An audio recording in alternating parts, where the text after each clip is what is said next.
You would think a chicken tractor is along the line of just housing chickens so you know where the eggs are.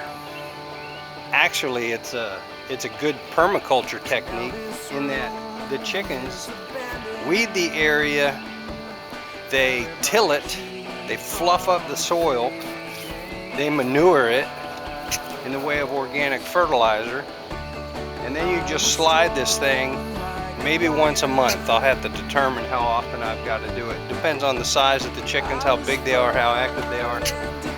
But behind that, when you move it, you can wait till the manure dries out a little bit. It's better fertilizer that way.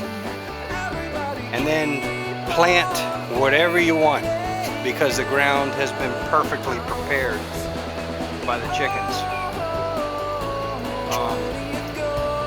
Permaculture is non-dig, non-plow, so it's good to use nature with their traits because chickens really, they're born to scratch.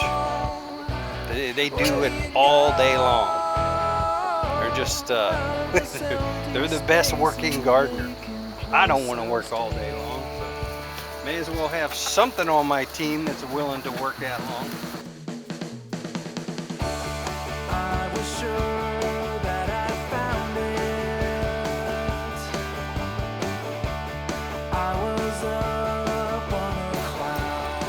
This is the cage that I based all these measurements off of. It's 48 inches wide and 50 feet long.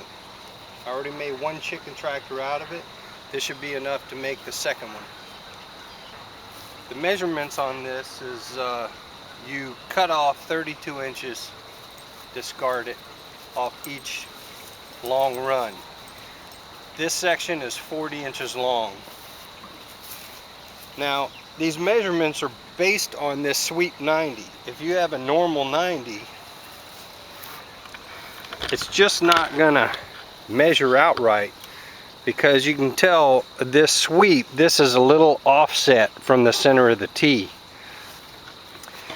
If you use a sweep 90, the measurements should come out perfectly, and this second chicken tractor is going to be very, very fast because I already had the measurements from the first.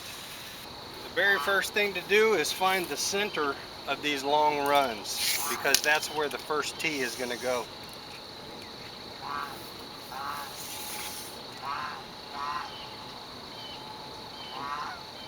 So 42 and 3/16.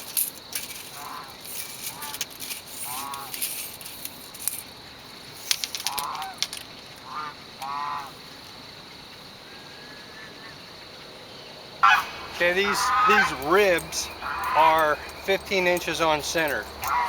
So you subtract an inch for each fitting roughly. We're going to work from the center out, and then we're going to custom cut the outside pieces because they're very critical to land on top of this side runner here.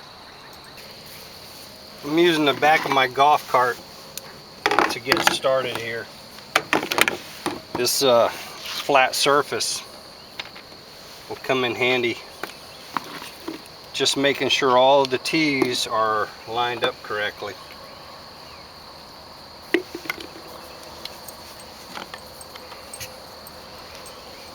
Again, that first one's a no-brainer. This one's critical, so what I'll do is I'll use a couple pieces here just to make sure that everything's lined up when I get it glued. Kind of has leverage.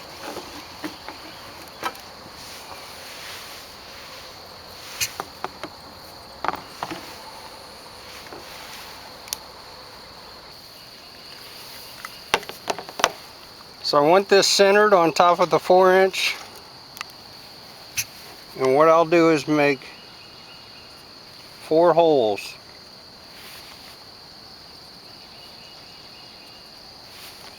Mark them like that. I'm a little off centered, so I'll adjust for that. And then you want to angle the bit down a little bit. That just helps get the the tie wrap in there. This is the reason you need weep holes on the end caps. It's because water is going to get in there. I thought about painstakingly sealing the hole, all the holes with silicone, but when the wind blows the top, it'll probably break that silicone seal. So the easiest way to solve that problem is just drill weep holes in the end caps. Little weep hole right in the center at the bottom, angled upward to make sure you're through the 4-inch. That should not affect the skid at all, and it allows the water to drain out. Now, bending the tie wrap, I make 5 crimps. That's 1, 2, 3, 4, 5, and then I feed that in, and it should hook right up to the second hole. Just a quick word about these tie wraps. You want black ones because black ones are sunlight resistant. The other thing is there's a little tab inside here. You do not want that to be metal because that will rust and the tie wrap will fail and the entire top will come off, exposing your pets or hard-working gardeners to predators. So this is the one I use. It's 8-inch. You can get that at Lowe's, and it's got the little plastic locking tab in there. This is a critical step. You want to put, while these rotate, prior to you putting a 90 on here and dialing that in, you want this pitch to be correct for the hoops. So you want to stop short of the ends before you glue in a 90. And this is 3/4 inch, and the hoops are made out of Schedule 40 1/2 inch. So there's these little REs that I'm going to glue in here in preparation to put in the hoops on. Okay, don't ask why, but you measure 27 inches on the 1/2 inch sticks and discard the 27 inches and use the remainder.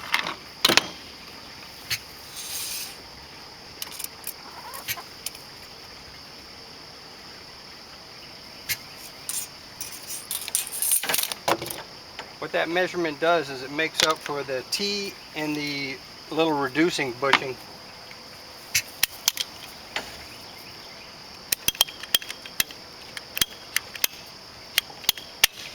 All I do here is use this stick that came off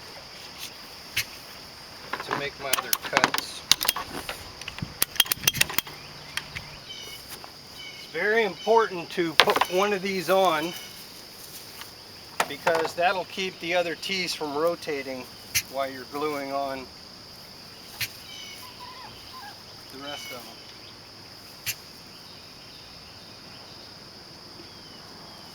Because it will want to turn unless it's perfectly straight up,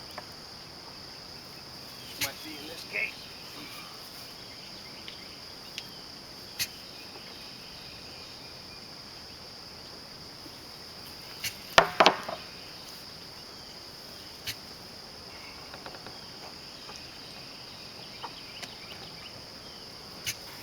Now that the pitches are all dialed in, pretty much eyeball the end pieces by looking down there. Like I said, it's just a slight pitch inward. And these are just 2-inch pieces. You just want to basically snug those together until you get the pitch lined up. This is basically for measurements because this 90 will turn right here along the center of this cross member, and that's going to be another hoop. Okay, I just stuck a waste piece in here so that I can get my measurement. So again, you want this cross piece to be centered, and you could just eyeball that. And then I know that inside this T is about 3/4 inch. So just eyeball that. That's where I cut it. I keep this and I glue that, and I'll use that on the other side.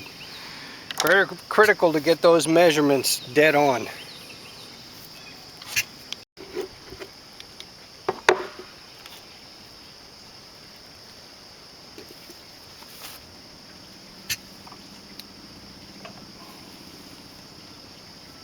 Just basically eyeballing the angle of that T.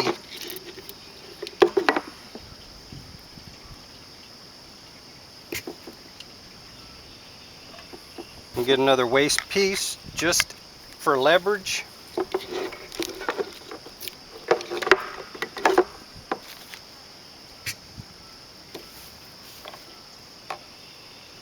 we just want to make sure that that cuts straight across. Incidentally, there's no need to put a tie wrap here because this cross piece is going to keep it from wanting to spread.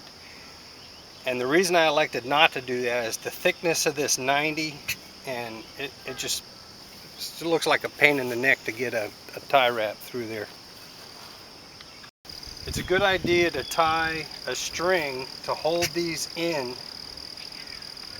so when you put the hoop on, it doesn't want to spread. And you can adjust this and then get your measurement for your cross piece. Okay, now that this hoop is in, it's wanting to spread these side pieces. So I'll make a little adjustment here and just pull it in just a tad. So everything's nice and even Steven. This string just makes your life so much easier. Now I'm going to put another T right in the center of this cross piece, and another RE, and it's going to be another 1/2 inch that comes up and 90s across. And what that does, it allows you to hang the food and the water in there, so that when you move the tractor, they'll just kind of swing and be above the ground, and it keeps the ants out of there and all kinds of advantages. So it's good to have that little 1/2 inch piece. What it also does is gives these vertical hoops stability, because I'll tie wrap every rung up there, kind of a cross tie wrap kind of deal. These pieces here measured out to be 22 3/4, and that spans the difference plus the T, and this T has to be perfectly vertical. Well, not perfect, nothing's perfect. So now I can undo my string, since I have my measurement. Sure makes life easy. And what I'll do is glue this and tighten the string back up again to kind of hold it as it cures.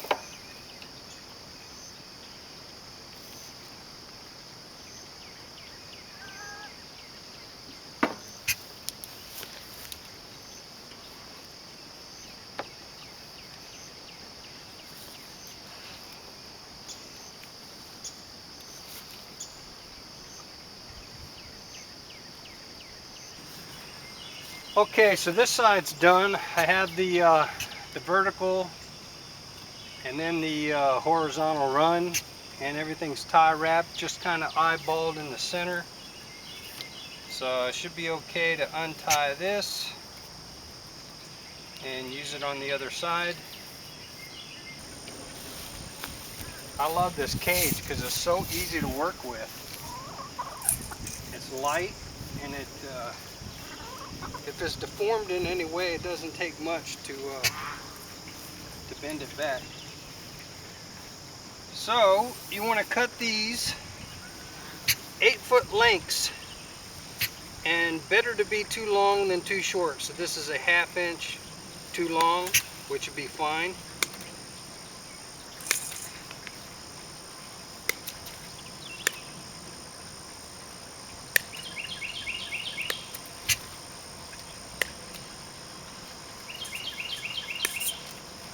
Okay guys, go find some bugs to eat.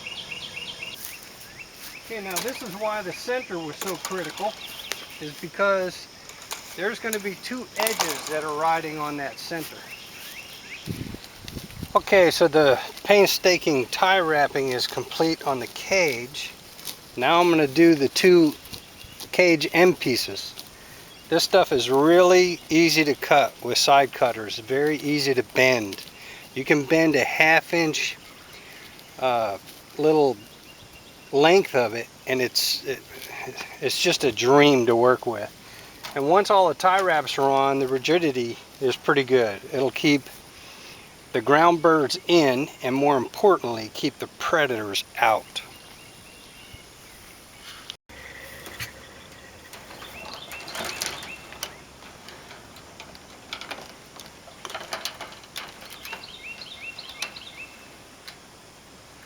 Again, this is why the width is what it is, because this is 48 inches wide.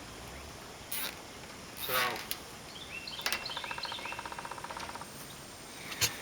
now it seems like a simple thing, but I learned this by trial and error. If you cut about 1 inch here, you could very easily bend that around and secure it without a tie wrap. Same thing with this down here. If you give yourself about 1 inch, you can bend that around and secure it. It looks like such a professional job, almost like it was made that way, like the side panel came in a kit or something. And then if there's any imperfections, you just bend them out. This stuff is so easy to work with.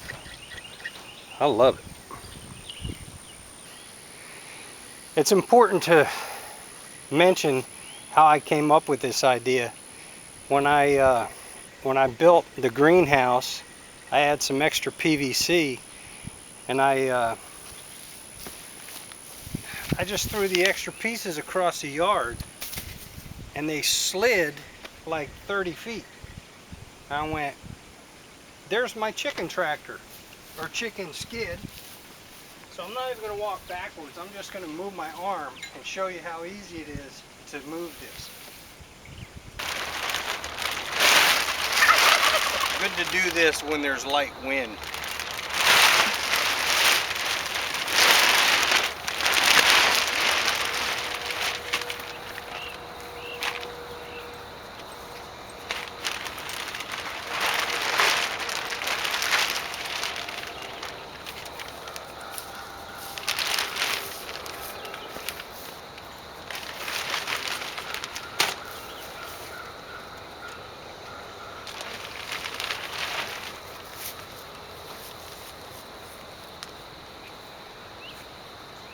Sure we're even on both sides. So all I do is roll this in to this rib and choke up on a tie wrap, and it should be able to poke the tie wrap right through the plastic.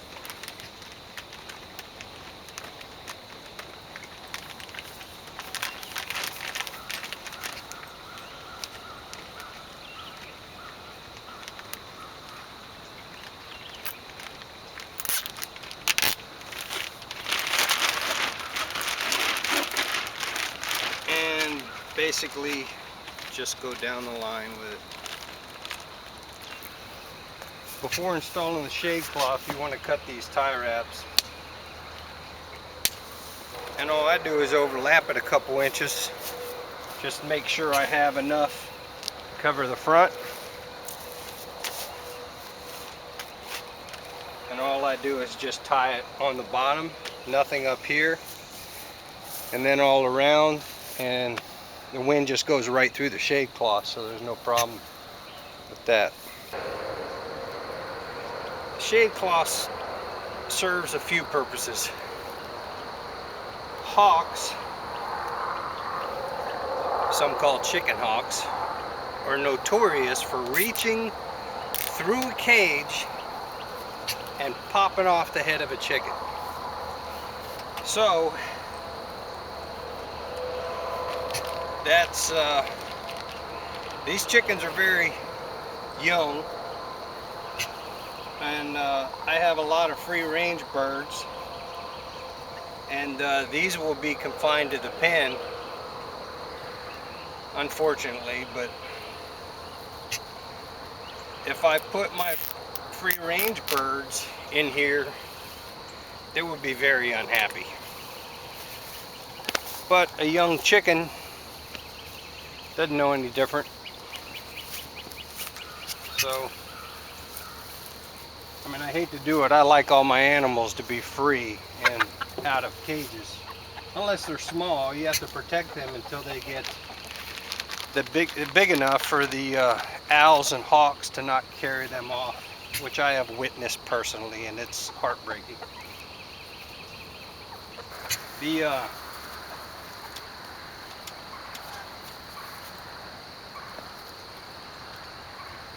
The corners, I have found that if I just roll these as I run down, it looks halfway decent.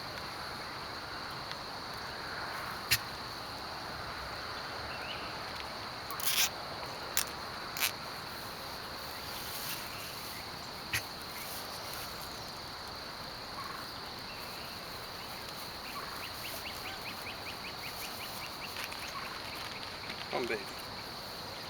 Daddy's doggy.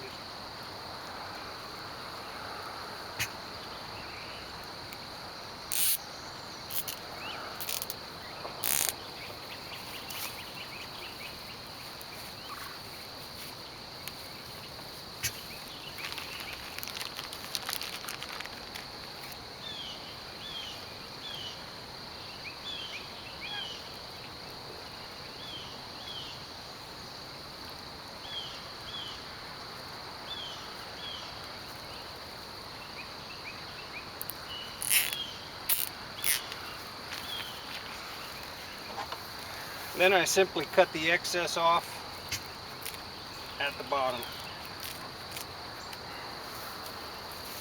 And I actually do the same thing with those little corners on the other side with the plastic. The access door. Like I said, I have all this extra cage. That's enough to do probably 4 access doors. For me, because I have long arms, I'm gonna make mine about a foot up from here. And what you want to do is look at these cross members, and what I want to do is cut the access door here, and then I want this long enough so that it'll flip over and the door will stay open. So I'm going to make mine quite tall here. So I'm going to go here and here. How I want to cut the plastic is like this, and then roll these little flaps and then tie wrap them. And it's okay to have a tie wrap here because the door is going to be bigger than this opening with plastic, so it's going to be unlikely that water will get underneath of it. We'll see how it unfolds and what kind of problems I encounter that I need to solve.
Just a safety note, when you cut these tie wraps, it leaves a little bit of a tab here and they're quite sharp. And you could cut yourself reaching in there. So I just suggest that you rotate these around to make sure that cut side is tucked in real well, or you'll find yourself with a cut sometime in the future.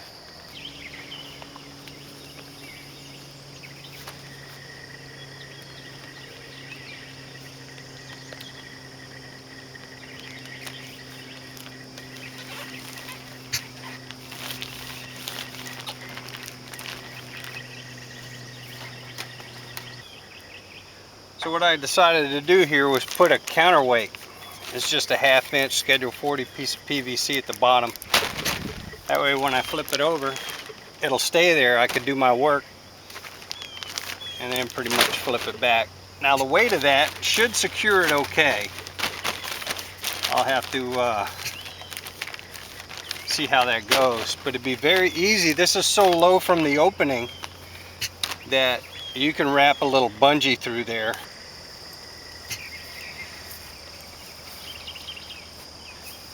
This chicken tractor is my design. I have seen quite a few chicken tractors in my time. They all seem to have wheels on them, and I don't think it's necessary. PVC pipe and grass make a very good partnership in the way of a skid. So if you want to build this, it took me between 4 and 5 hours total, and it's about $100 in material. So a lot of it's labor. If you got a lot of time, I would suggest building one of these if you're in the need for a chicken tractor.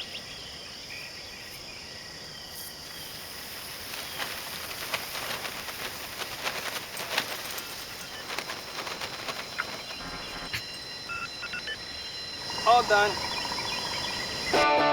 I was proud and I was standing. I was lost in a crowd.